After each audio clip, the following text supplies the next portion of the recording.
जय हिंद साथियों, एक बार फिर आप सबका स्वागत है बायोलॉजी के लेक्चर नंबर 2 में। फर्स्ट लेक्चर में हमने जड़ के बारे में डिटेल अध्ययन कर लिया था। इस क्लास में हम पढ़ेंगे तना और पत्ती की क्लास में, ठीक है? तो उसके बाद लेक्चर नंबर 3 में हम फूल और फल के बारे में पढ़ लेंगे। इस तरीके से हमारा बॉटनी धीरे-धीरे कवर हो जाएगा और ये थ्योरी का क्लास है। इसके बाद हम इसी का एमसीक्यू क्वेश्चन लाएँगे जो भी एग्ज़ाम्स में इम्पोर्टेंट है। तो सबसे पहले आप थ्योरी की क्लास ज़रूर कर लीजिएगा ताकि आपको बॉटनी में मतलब एमसीक्यू क्वेश्चंस में किसी भी तरीके की समस्या ना हो। तो बिना किसी देरी की वीडियो को हम करते हैं स्टार्ट और तना की आज हम चर्चा करते हैं, ठीक है? तो तना की बात करते हैं तो तना को इंग्लिश में हम स्टेम कहते हैं। इसका जो विकास होता है वो प्रांकुल या पलमूले से होता है। यही तना जो है जब मोटा हो जाता है ना?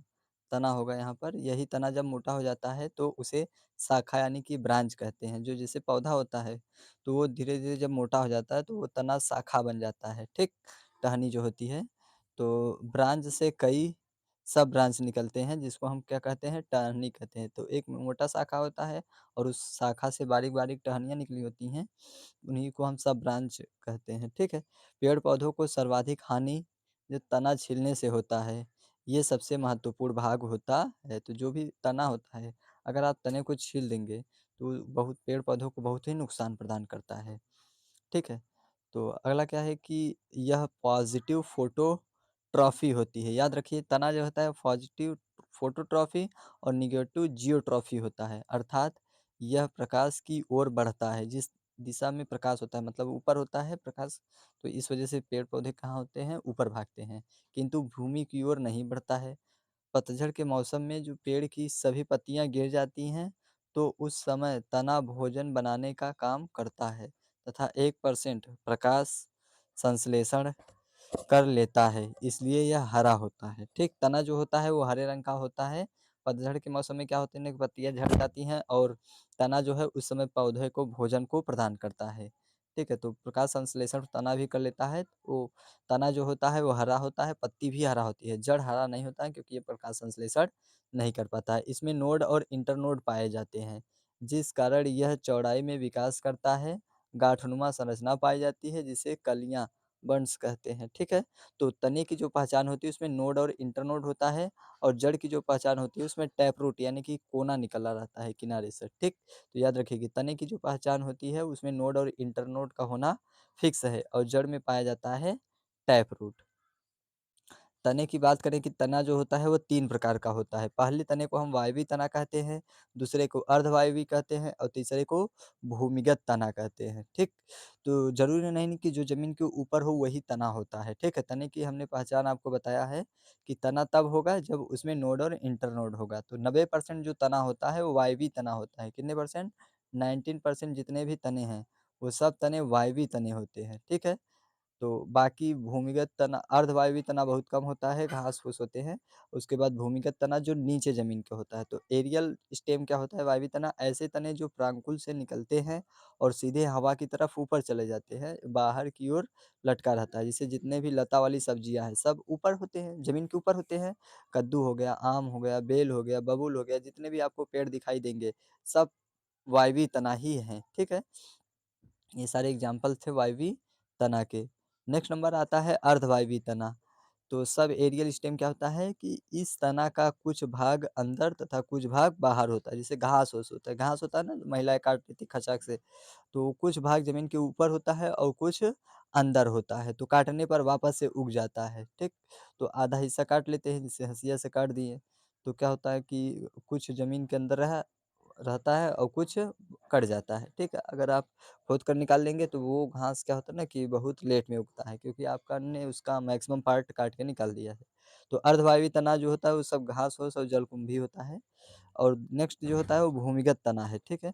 यह तना भोजन का संग्रह तथा दूसरे जीवों से सुरक्षा के लिए भूमि के अंदर चला जाता है और नीचे जाकर फैल जाता है। जैसे अदरक, अदरक आपका तना होता है, हल्दी जो होता है वो भी तना है, लहसुन जो होता है वो भी तना होता है, प्याज भी तना है आलू भी तना है, ओल हम सूरन को कहते हैं, तो सूरन भी एक प्रकार का क्या है, तना है, ठीक है। तो आलू जो आप खाते हैं, आप बहुत लोग उसको जड़ समझते होंगे, तो आलू जड़ नहीं, वो तना है, क्योंकि उसमें नोड और इंटरनोड होता है। अलुआ जो होता है वो ढचका-पचका होता है, ठीक है। तो उसमें नोड और इंटरनोड पाए जाते हैं, तो इस तरीके से आलू होता है। तो इसमें नोड और इंटरनोड पाए जाते हैं, मतलब उखड़-साखड़ होता है, तो इस वजह से इसको हम तने के पार्ट में पढ़ते हैं। हल्दी भी आपका तना होता है, लहसुन भी जो है ये सब तना ही होते हैं, ठीक है।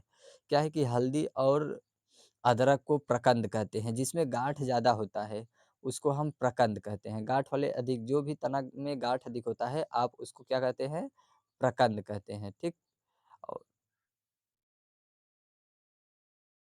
नेक्स्ट क्या है कि लहसुन और प्याज को आप क्या कहते हैं, सलकंद होते हैं। लहसुन और प्याज में जिसमें पानी की मात्रा अधिक होती है, आप लहसुन खाएँगे या सॉरी प्याज खाएँगे, तो उसमें आपको पानी की मात्रा अधिक मिलेंगी।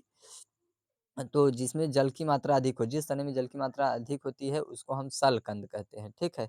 और आलू और ओल जिसमें खाने वाला पार्ट अधिक होता है, उसको हम कहते हैं, ओल कहते हैं, मतलब कंद कहते हैं, ठीक है। आलू, ओल, अरबी तथा जमी कंद को धन हम कंद कहते हैं।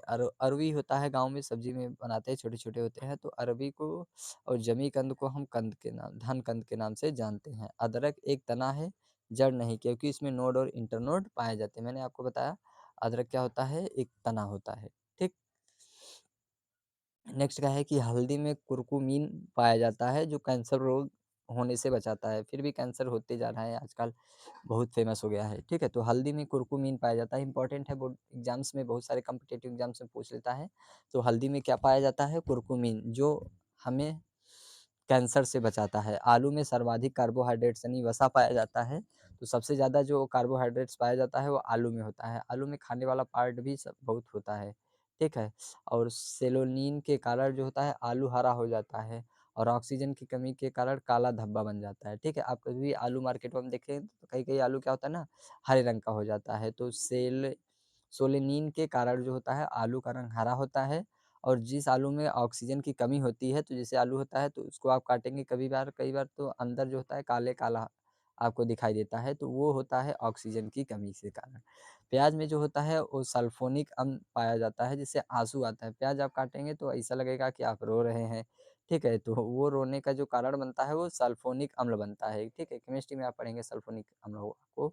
तो सल्फ़ोनिक अम्ल के कारण जो होता है वो प्याज में होता है। सल्फ़ोनिक अम्ल जो होता है प्याज में होता है, और जिसके कारण जो हमें आँसू आता है, ठीक है? सोलेनिन के कारण जो होता है आलू हरा होता है, और ऑक्सीजन की कमी के कारण आलू में काले रंग का धब्बा होता है।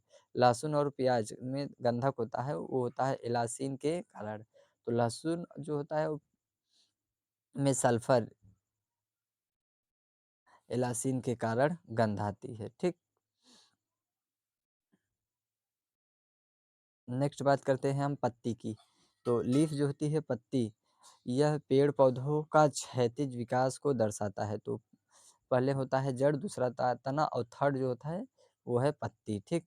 यह श्वसन श्वसन, प्रकाश संश्लेषण, वाष्पोत्सर्जन तथा गैसों के विनिमय का कार्य करती हैं। पेड़ पौधों में पत्तियां बहुत ही इंपॉर्टेंट होती है, ये भोजन को बनाने का कार्य करती हैं। क्लोरोफिल्म के कारण पत्तियों की जो रंग होता है वो हरा होता है। तो पत्ती और तनई का जो रंग होता है वो हरा होती है, क्योंकि उसमें क्लोरोफिल पाया जाता है, ठीक है। पत्तियों में स्टार्च, यानी स्टार्च को हिंदी में मंड कहते हैं, ठीक है, की जांच के लिए आयोडीन अभिकर्मक का प्रयोग किया जाता है तथा आयोडीन का प्रयोग करते हैं, ठीक है। तो पत्तियों में जो होता है स्टार्च की जांच के लिए आयोडीन का प्रयोग किया जाता है। पत्तियों में स्टार्च बहुत पाए जाते हैं। नेक्स्ट क्या है कि पतझड़ में वाष्पोत्सर्जन के रोकने तथा ठंड में ऊष्मा रोकने के लिए पेड़ आसान अपनी पत्तियां गिरा देती हैं।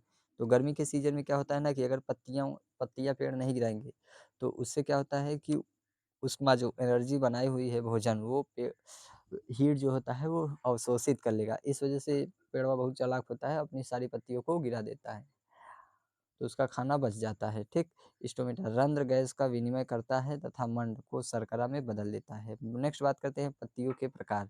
तो टाइप्स ऑफ लीफ की बात करें तो पत्तियाँ जो होती हैं 2 तरह की होती हैं। पहले पत्ती को हम सरल पत्ती कहते हैं और दूसरे पत्ती को हम संयुक्त पत्ती कहते हैं। आपने बहुत सारे पेड़ की पत्तियाँ देखी होंगी, तो पत्तियाँ जो होती हैं वो मेनली 2 टाइप की होती हैं। पहले को हम सरल पत्ती कहते हैं, एकदम सिंपल लीफ, और दूसरी जो पत्ती होती है वो संयुक्त पत्ती यानी कि कॉम्प्लेक्स होती हैं, थोड़ी-सी ये पत्तियाँ जटिल होती हैं। चलिए देखते हैं।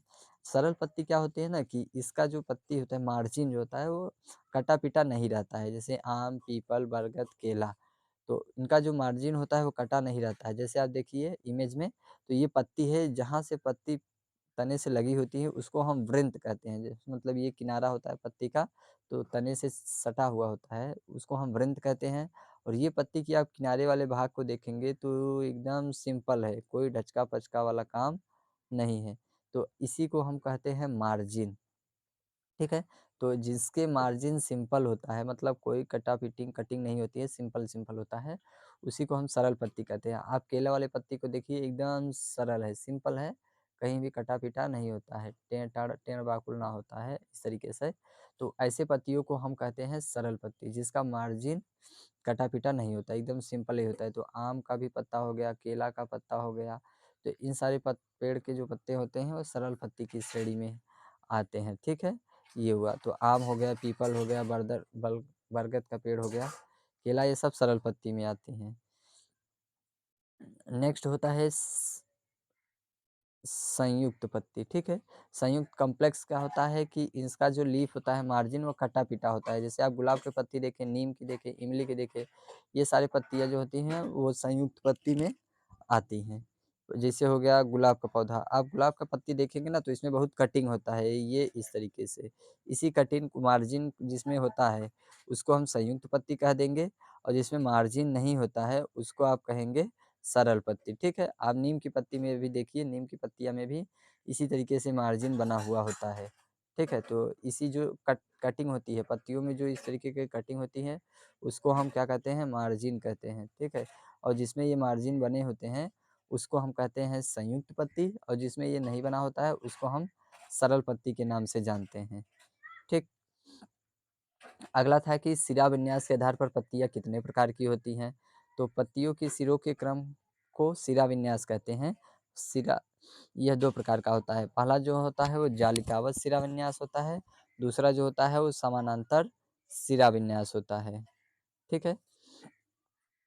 जानिए जालिकावत सिरा विन्यास का होता है कि इनमें सिरा जालीनुमा जुड़ी रहती हैं। यह द्विबीजीय पत्री पौधों में होता है। जालिकावत शिलान्यास के आधार पे जो पत्ती होती हैं, मतलब आप ऐसा कोई भी फल खाइए जिसके बीज आसानी से 2 भाग में बँट जाएँ। जैसे आम खाएँगे तो गुठलिया होता है, आराम से 2 भाग में बँट जाता है। आप जामुन का देखेंगे ना तो ऐसे गोला होता है, आप उसको थोड़ा से उसका कवर हटा देंगे ना तो उसमें 2 भाग आराम से उसका बीज बँट जाता है। ठीक? तो ऐसे जो बीज होते हैं जो 2 भाग में आसानी से बँट जाते हैं, उसे जालिकावत शिलान्यास कहते हैं। और नेक्स्ट होता है समानांतर शिलान्यास। इसमें सिरा एक दूसरे से समानांतर बिछे होते रहते हैं। ये एक बीजी पत्री होती है। आप जैसे केला हो गया, धान हो गया, गेहूँ हो गया, तो गेहूँ का जो बीज होता है आप उसको 2 भाग में आसानी से तोड़ नहीं सकते, वो सटा हुआ होता है। तो ऐसे जो होते हैं बीज को समानांतर शिलान्यास कहते हैं। नेक्स्ट कहता है कि पत्तियों का रूपांतरण। मरुस्थलीय क्षेत्र में उगने वाली पौधों को मरुद्भिद कहते हैं। इन पौधों की पत्तियाँ काँटे का रूप ले लेती हैं। इसमें जो होती है पौधे की जो पत्तियाँ होती हैं वो काँटे का रूप ले लेती हैं, क्योंकि वह जल को बचा सकें। ठीक है? जैसे कि आप नागफनी देखेंगे तो उनकी जो पत्तियाँ होती हैं वो बहुत हार्ड होती हैं और बहुत सारे काँटे ऐसे निकले होते हैं। ठीक है? क्योंकि मरुस्थलीय जगह पर गर्मी बहुत पड़ती है, और जिसकी वजह से क्या होता है ना कि पत्तियों से पानी जो होता है वो भोजन उनका वो ऊष्मा अवशोषित कर लेगा, तो उसको वो बचा लें, इस वजह से वो अपनी पत्तियों को बहुत हार्ड कर देती हैं और उसमें बहुत सारे काँटे बना देती हैं। जैसे तलीदार सब्जियों और पत्तियों के स्प्रिंग या टेंड्रिल कहते हैं। हुँ, पिंचर क्या होता है कि नाइट्रोजन की कमी से पेड़ पौधे कीट-भक्षी हो जाते हैं। इन पौधों में जल अपघटन एंजाइम पाया जाता है। इन्हें कलम पौधा कहते हैं। आप कलम करके लगा देंगे ना, कलश पौधा से कहते हैं, जैसे पिंगुएला और नेथेस नेफेथिस एटीसी। तो वैसे पिंजस पौधे पिच्चर पौधा जो जलीय क्षेत्र में पाया जाता है उसे ब्लाडर कहते हैं। तो पिच्चर पौधे जो जलीय क्षेत्र में पाया जाता है उसे हम ब्लाडर कहते हैं। देखिए नरभक्षी पौधा कैसे हो जाता है, अगर पौधों में नाइट्रोजन की कमी होगी तो ऐसे पौधे नरभक्षी हो जाते हैं, ठीक है। नरभक्षी मतलब आप मूवीज़ में देखे होंगे, पौधा लपेट दिया आदमी को खा जाता है। जैसे ये देखो, ये एक टाइप का पौधा है और इंतज़ार कर रहा है किसी कीड़ा-मकोड़ा का आए तो हम ऊपरा से इसको बंद कर दें, है ना?